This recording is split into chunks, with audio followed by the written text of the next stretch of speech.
ദിവസങ്ങൾക്ക് മുമ്പ് നമ്മുടെ കേരളത്തിന്റെ മഹാരാജാവ് പിണറായി വിജയൻ പങ്കെടുത്തുകൊണ്ട് വേറൊരു സദസ്സും ഇവിടെ ഉണ്ടായി. ആ സദസ്സിൽ പഞ്ചായത്ത് സെക്രട്ടറിമാരാണ് ആ സദസ്സിൽ ആളെ കൂട്ടിയത്. തഹസിൽദാർമാർ, പോലീസ് ഉദ്യോഗസ്ഥന്മാർ, കുടുംബശ്രീകൾ, തൊഴിലുറപ്പുകാർ അവരെയൊക്കെ ഭീഷണിപ്പെടുത്തിക്കൊണ്ട് ഉണ്ടാക്കിയ ഒരു സദസ്സിന് വ്യത്യസ്തമായി ഇവിടെ പങ്കെടുത്ത ആളുകളെ ആരും ഭീഷണിപ്പെടുത്തിയിട്ടല്ല ഈ ജനാവലി ഇവിടെ തടിച്ചുകൂടിയത്. കഴിഞ്ഞ ഏതാനും വർഷങ്ങളായി പിണറായി വിജയൻ സർക്കാരിന്റെ അതിക്രൂരമായ ചെയ്തികൾ അനുഭവിച്ച ഒരു ജനതയുടെ സ്വയം പ്രതിരോധമാണ് ഇവിടെ ഇന്ന് എത്തുന്നത്. ജനങ്ങളുടെ പരാതികൾ സ്വീകരിക്കാൻ വേണ്ടി മന്ത്രിമാരും മുഖ്യമന്ത്രിയും ഉൾപ്പെടെ കാസർഗോഡ് നിന്ന് യാത്ര പുറപ്പെട്ടപ്പോൾ 10,000-കണക്കിന് പരാതികൾ സർക്കാരിന്റെ കയ്യിൽ കിട്ടിയിരുന്നു. ഇവിടെ പ്രതിപക്ഷ നേതാവിനെ സാക്ഷി നിർത്തിക്കൊണ്ട് ഞാൻ ഈ സദസ്സിനെ വെല്ലുവിളിക്കുകയാണ്. ഏതെങ്കിലും ഒരു പരാതിക്ക് പരിഹാരം കണ്ടിട്ടുണ്ടോ? ഉണ്ടെങ്കിൽ ആ ആളുകൾ ഇവിടെ നാളെ വന്ന് പരസ്യമായി പറയണം, ഞങ്ങളുടെ പ്രശ്നം പരിഹരിച്ചു. ഒറ്റ പ്രശ്നമേ പരിഹരിച്ചിട്ടുള്ളൂ. പിണറായി വിജയൻ സഹമന്ത്രിയായ അഹമ്മദ് ദേവർകോവിൽ, അദ്ദേഹത്തിന് നല്ല മന്ത്രിയാണ്, എല്ലാ പരിപാടികളും മറ്റു പണിയൊന്നും ആയിട്ടില്ല. ആ മന്ത്രിക്കെതിരെ 68 ലക്ഷം രൂപ പറ്റിച്ചു എന്നൊരു പരാതി ഇവിടെ വെച്ച് മുഖ്യമന്ത്രി കൊടുത്തു. ആ പരാതിയിൽ തീർപ്പായിട്ടുണ്ട്. ആ മന്ത്രി ഈ യാത്രയ്ക്ക് ശേഷം രാജിവെച്ചു. ആ രാജിവെച്ചതുകൊണ്ട് പണമായി കൊടുക്കുമെന്ന് അഭിപ്രായമില്ല. ഒരു ഉറുപ്പിക പരാതിക്കാരന് കിട്ടാൻ പോകുന്നില്ല. കാരണം ഇങ്ങോട്ട് കിട്ടിയത് ഒരിക്കലും അങ്ങോട്ട് പോകില്ല. ഈ യാത്ര ഒരു ടൂറാണ്. നേരത്തെ ഇവിടെ അധ്യക്ഷ പറഞ്ഞു, യാത്രയൊക്കെ അവസാനിപ്പിച്ചപ്പോൾ ഒരു സ്വയം വിമർശന പരിശോധന യാത്രയ്ക്ക്. അപ്പോൾ അവരെ കണ്ടുപിടിച്ച് കോഴിക്കോട് ജില്ലക്കാർക്ക് അഭിമാനിക്കാം, നമ്മുടെ ജില്ലയിലാണ് ഏറ്റവും നല്ല ഭക്ഷണം ഈ യാത്രക്ക്. അതാണല്ലോ മെയിൻ. കാരണം രാവിലെ 8 മണിക്ക് പൗരപ്രമുഖരെ വിളിച്ചുകൊണ്ട് നല്ല ഭക്ഷണം അടിച്ചു മാറുകയാണ്. 10-300 ആളുകൾക്ക് ഭക്ഷണമാണ്. ആരായി പൗരപ്രമുഖർ? പഞ്ചായത്ത് പ്രസിഡന്റില്ല, ബ്ലോക്ക് പ്രസിഡന്റുമാരില്ല, മുൻ MLA ആരുമില്ല. കുറച്ച് ഇവർക്ക് പൈസ കൊടുക്കാൻ കഴിവുള്ള കുറെ ആളുകൾ, സംഭാവനക്ക് കഴിവുള്ള കുറച്ച് ആളുകൾ, ഇവരൊക്കെ വൃക്ഷാണം അടിച്ചുകൊണ്ട് അതിന്റെ മേലെ ഒരു +200 ആള് ഫ്രീ ഭക്ഷണം കാണുമെന്ന് തീരുമാനിച്ചിട്ടുണ്ട്. ആ 200 ആളാണ് ഈ പദയാത്ര, ഈ മന്ത്രിസഭയുടെ യാത്രയിൽ കാസർഗോഡ് മുതൽ തിരുവനന്തപുരം വരെ പിണറായി വിജയനെ അനുഗമിച്ചത്. അവർക്ക് നവകേരള സദസ്സിന്റെ ടീഷർട്ട് വാങ്ങിക്കൊണ്ട് ഒരു പ്രത്യേക സേന രൂപപ്പെട്ടു കേരളത്തിൽ.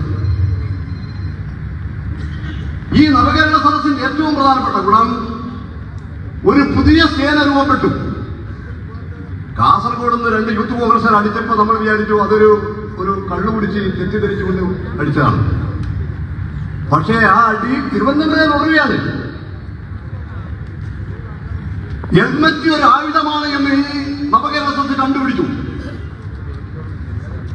എന്നിട്ട് മുഖ്യമന്ത്രി ഉളുപ്പും മാനവുമില്ലാതെ പറയുകയാണ്, ഇവർ ജീവൻ രക്ഷാ പ്രവർത്തനമാണ് നടത്തിയതെന്ന് പറഞ്ഞുകൊണ്ട് അവരെ പ്രോത്സാഹിപ്പിക്കുകയാണ്. വടകരയിൽ കോട്ടയിലെ തല്ലി, തുടർ തല്ലുന്ന തല്ലുമാലയാണ്, തല്ലുമാല. കാണുന്ന ആളുകളൊക്കെ ഇവർ തല്ലി. യൂണിഫോം ഇട്ട് പോലീസ് സ്റ്റേഷനിൽ അറസ്റ്റ് ചെയ്ത KSUക്കാരെയും യൂത്ത് കോൺഗ്രസുകാരെയും ഈ സേന അവിടെ കയറി തല്ലുകയാണ്. നിങ്ങൾ ആലോചിക്കൂ, ഒരു പ്രശ്നത്തിൽ പോലീസ് നേരിടുക എന്ന് പറയുന്നത് ഭരണകൂടത്തിന്റെ ഭാഗമാണ്. പക്ഷേ ഭക്ഷണം കൊടുത്ത്, മദ്യം കൊടുത്ത് ഒരു പറ്റം ചെറുപ്പക്കാരെ സായുധരായി നേരിടുക എന്ന് പറയുന്നവർ മാത്രമല്ല, അതിനെ മുഖ്യമന്ത്രി പ്രോത്സാഹിപ്പിക്കുക എന്ന് പറയുമ്പോൾ കേരളത്തിന്റെ പോലീസ് സംവിധാനം അങ്ങേയറ്റം തകർന്നു കഴിഞ്ഞു. അതാണ് നവകേരള സദസ്സിന്റെ ഒരു ബാക്കിപത്രം. ഒരു ഉറുപ്പ്യ ഖജനാവിലുണ്ടോ? ധനമന്ത്രി ബാലഗോപാലൻ നവകേരള സദസ്സിൽ 44 ദിവസം യാത്ര ചെയ്തപ്പോൾ ബാലഗോപാലന്റെ ഭാര്യ ആശ സെക്രട്ടേറിയറ്റ് മുമ്പിൽ സമരം ചെയ്യുകയാണ്. DAPCക്ക് ഉളുപ്പുണ്ടോ? ഉളുപ്പ്. എന്നിട്ട് പറയുകയാണ് ഈ യാത്ര മഹാവിജയമാണ്. അവിടെ കോട്ടയത്ത് കേരള കോൺഗ്രസിന്റെ ഒരു MP, അവർ പുതിയ സംബന്ധക്കാരാണ്. MP സ്വാഗതം പറയുമ്പോൾ പറഞ്ഞു, എനിക്ക് 3 ഡിമാൻഡുണ്ട് ഈ മണ്ഡലത്തിൽ. അയാൾ ചില കാര്യങ്ങൾ പറഞ്ഞു. പിണറായി വിജയൻ തുടങ്ങുമ്പോൾ തന്നെ പറഞ്ഞു, ഇയാൾക്കൊരു ഗുണം ഇതൊക്കെയാണ്: ഒരാളെ എങ്ങനെ ജനമധ്യത്തിൽ അപഹാസ്യരാക്കാൻ കഴിയുമെന്നതിന്റെ ഒരു പരീക്ഷണ വസ്തുവാണ് പിണറായി. ശൈലജർക്ക് നല്ലോണം കിട്ടി, അവരുടെ ഭർത്താവിന് കിട്ടി. കേരള കോൺഗ്രസിന്റെ MP തോമസ് ചാഴിക്കാടൻ, അദ്ദേഹം 3 ഡിമാൻഡുകൾ കോട്ടയത്ത് ഉന്നയിച്ചു. പിണറായി വിജയൻ ഉദ്ഘാടന പ്രസംഗം തുടങ്ങുമ്പോൾ തന്നെ പറഞ്ഞു, ചില ആളുകൾക്ക് ഈ സദസ് എന്തിനാണെന്ന് മനസ്സിലായിട്ടില്ല. ആളുകളുടെ നാളെ പരാജയം സ്വീകരിക്കാനാണ് ഈ സദസ് എന്നാണ് ഞങ്ങൾ അതിനെ പറഞ്ഞത്. പിണറായി വിജയൻ അത് പറഞ്ഞ് കോട്ടയത്തെത്തിയപ്പോൾ ഈ സദസ് മന്ത്രിസഭയുടെ ആവലാതി ജനങ്ങളോട് പറയാനാണ്. ജനങ്ങളുടെ ആവലാതി കേൾക്കാനല്ല, മന്ത്രിസഭയുടെ ആവലാതി ജനങ്ങളോട് പറയാൻ വേണ്ടി ആണ് കോടിക്കണക്കിന് രൂപ ഈ ഒരു ഗതിയുമില്ലാത്ത ഖജനാവുള്ള ഒരു കേരളത്തിൽ നിന്ന് ഒരു മന്ത്രിസഭ 46 ദിവസം യാത്ര ചെയ്യുന്നു എന്ന് പറയുമ്പോൾ ഉള്ള വിരോധാഭാസം ഈ കേരളത്തിലെ ജനങ്ങൾ മനസ്സിലാക്കണം.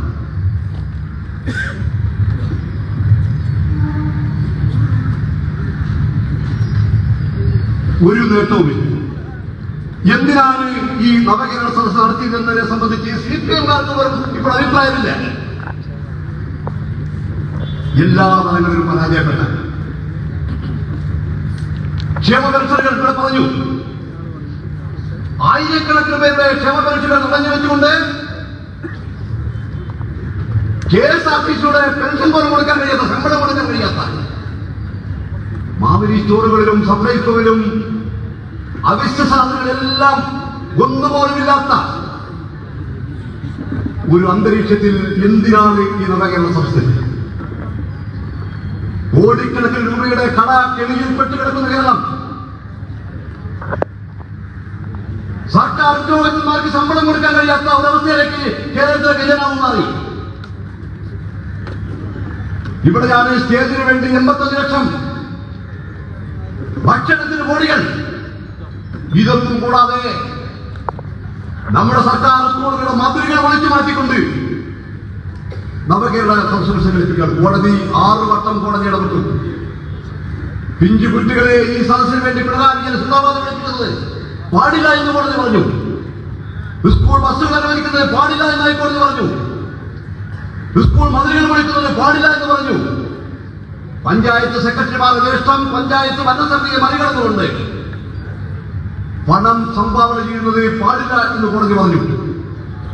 അങ്ങനെ 6 തവണ കേരളത്തിലെ ഹൈക്കോടതി വടിയെടുത്തടിച്ചുകൊണ്ട് നിർത്തു നിങ്ങളുടെ ഈ അഴിമതി എന്ന് പ്രഖ്യാപിച്ച ഒരു മാർച്ച്, അത് നവകേരള സദസ്സാണ് പോലും. ഇതാണ് നവകേരളം. അതുകൊണ്ട് പ്രിയപ്പെട്ടവരെ, ഈ കേരളത്തിലെ ജനങ്ങളുടെ കക്ഷി രാഷ്ട്രീയ ഭേദമന്യേ അങ്ങേയറ്റത്തെ പ്രതിഷേധത്തിന്റെ പ്രതിഫലനമാണ് കേരളത്തെ ഓരോ മണ്ഡലങ്ങളിലും കുറ്റവിചാരണ സദസ്സുകൾ കാണിച്ചു കൊടുക്കുന്നത്. ഇത് കേരളത്തിലെ ഏതെങ്കിലും ഒരു മണ്ഡലത്തിലെ കുറ്റവിചാരണ കൊണ്ട് പിണറായി വിജയൻ നയം മാറ്റുമെന്ന് നമുക്ക് അഭിപ്രായമില്ല. നേരത്തെ പ്രതിപക്ഷ നേതാവ് പറഞ്ഞു, പിണറായി ആരംഭിച്ച ഒരു പാർട്ടി, കേരളത്തിലെ കമ്മ്യൂണിസ്റ്റ് പാർട്ടിയുടെ ആദ്യ സെൽ രൂപം കൊടുത്തത് പിണറായിയാണ്. ആ പിണറായിയുടെ പേരിൽ ഉള്ള ഒരു മനുഷ്യൻ കമ്മ്യൂണിസ്റ്റ് പാർട്ടിയുടെ നേതാവാകുമ്പോൾ തന്നെ ആ പാർട്ടിയുടെ അന്ത്യം കുറിക്കാൻ വേണ്ടി അദ്ദേഹം തീരുമാനിച്ചിരിക്കുകയാണ്. ബംഗാളിൽ 34 വർഷം ഭരിച്ചു, എന്നിട്ടാണ് ആ പാർട്ടി തകർന്നത്. അവിടെയും ഇത് തന്നെയാണ് അവസ്ഥ. ഗുണ്ടകൾ പോലീസിനെ ഭരിച്ചു. ഇവിടെയും സർവനാശത്തിലേക്ക് ഈ കേരളത്തിലെ കമ്മ്യൂണിസ്റ്റ് പാർട്ടിയെ BMS-ഉം AKG-യും പി കൃഷ്ണപിള്ളയും എത്രയോ മഹാന്മാർ ജാഗബോധം വളർത്തിയെടുത്ത ഒരു പാർട്ടിയെ തീവ്ര വലതുപക്ഷത്തെക്കാൾ അബദ്ധത്തിലേക്ക് പിണറായി വിജയൻ എന്ന ഒരു കേന്ദ്രീകൃത കമ്മ്യൂണിസ്റ്റുകാരൻ, ഒരു ഫാസിസ്റ്റ് കൊണ്ടുപോകുന്നു എന്ന യാഥാർത്ഥ്യം തിരിച്ചറിയാൻ കമ്മ്യൂണിസ്റ്റ് പാർട്ടിക്കൊപ്പം CPM-നൊപ്പം അവർക്ക് ജോലി ചെയ്ത് ആ ജോലിയിൽ ഒരു വിഹിതം ലഭിക്കൊടുത്തുകൊണ്ട് പാർട്ടിയുടെ ചെങ്കൊടി പിടിച്ച് അടിക്കാനും അടികൊള്ളാനും കൊലപാതകം നടത്താനും ജയിലിൽ പോകാനും മുന്നോട്ട് വരുന്ന കമ്മ്യൂണിസ്റ്റ് പാർട്ടിയുടെ സാധാരണ പ്രവർത്തകരോട് ഞാൻ ചോദിക്കുന്നു, ആർക്കു വേണ്ടിയിട്ടാണ് നിങ്ങൾ ഈ കൊടി പിടിച്ച് പിണറായി ജനസിദ്ധാന്തം എടുക്കുന്നത്? ഏതെങ്കിലും ഒരു കമ്മ്യൂണിസ്റ്റ് ഗുണങ്ങൾ എന്തെങ്കിലും തൊട്ടു തീണ്ടിയ ഒരാളാണ് പിണറായി വിജയൻ. സ്വന്തം കുടുംബവും ആ കുടുംബത്തിനെ നിങ്ങൾ നോക്കി, നായനാർ ഭരിച്ചിട്ടുണ്ട്, നായനാരുടെ പേരിൽ എത്രയോ സമരങ്ങൾ നടന്നിട്ടുണ്ട്, അച്യുതാനന്ദൻ ഭരിച്ചിട്ടുണ്ട്, EMS ഭരിച്ചിട്ടുണ്ട്, അവരോടെല്ലാം അഭിപ്രായ വ്യത്യാസങ്ങളുണ്ടായിരുന്നു. പക്ഷേ അവരൊക്കെ കുടുംബപരമായി അഴിമതിക്കാരാണ് എന്ന് ഇവിടെ ഏതെങ്കിലും ഒരു കോൺഗ്രസ്സുകാരൻ പറഞ്ഞിട്ടില്ല. പക്ഷെ ഇവിടെ ചരിത്രത്തിലാദ്യമായി സ്വന്തം പേരിൽ ലാവ്ലിൻ കേസ് ഉറങ്ങുന്നത്.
അപ്പൊ ഈ ജനവിരുദ്ധ നിലപാടുകൾക്കെതിരെയുള്ള വളരെ കൃത്യമായ പ്രതിഷേധത്തെയാണ് ഇവർ അടിച്ചമർത്തിക്കൊണ്ടിരിക്കുന്നത്.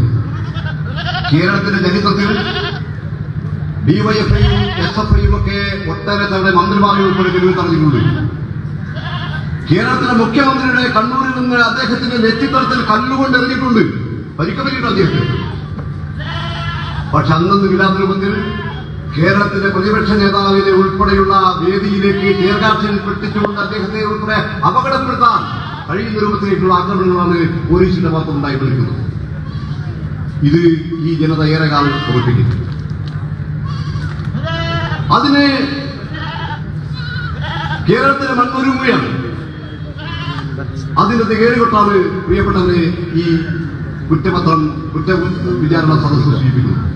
അതുകൊണ്ട് വളരെ കൃത്യമായി ഈ രാഷ്ട്രീയം ജനങ്ങൾക്കിടയിൽ എത്തിച്ചുകൊണ്ട് ഇവരെ അധികാരത്തിൽ നിന്നും താഴെയിറക്കാൻ ആവശ്യമായ രാഷ്ട്രീയ ചുവടുവെപ്പുകൾ നമുക്ക് കൂട്ടായി കേരളത്തിലെ എല്ലാ ജനാധിപത്യ സംവിധാനങ്ങളെയും ഏൽപ്പിച്ചുകൊണ്ട് മുന്നോട്ട് കൊണ്ടുപോകാൻ ഈ കുറ്റവിചാരണ സദസ്സുകൾ കഴിയട്ടെ എന്ന് മാത്രം പറഞ്ഞുകൊണ്ട് ഈ സദസ്സിൽ പങ്കെടുത്ത എല്ലാവരെയും അഭിവാദ്യം ചെയ്തുകൊണ്ട് ഞാൻ എന്റെ വാക്കുകൾ അവസാനിപ്പിക്കുകയാണ്. ജില്ലാ കമ്മിറ്റിയുടെ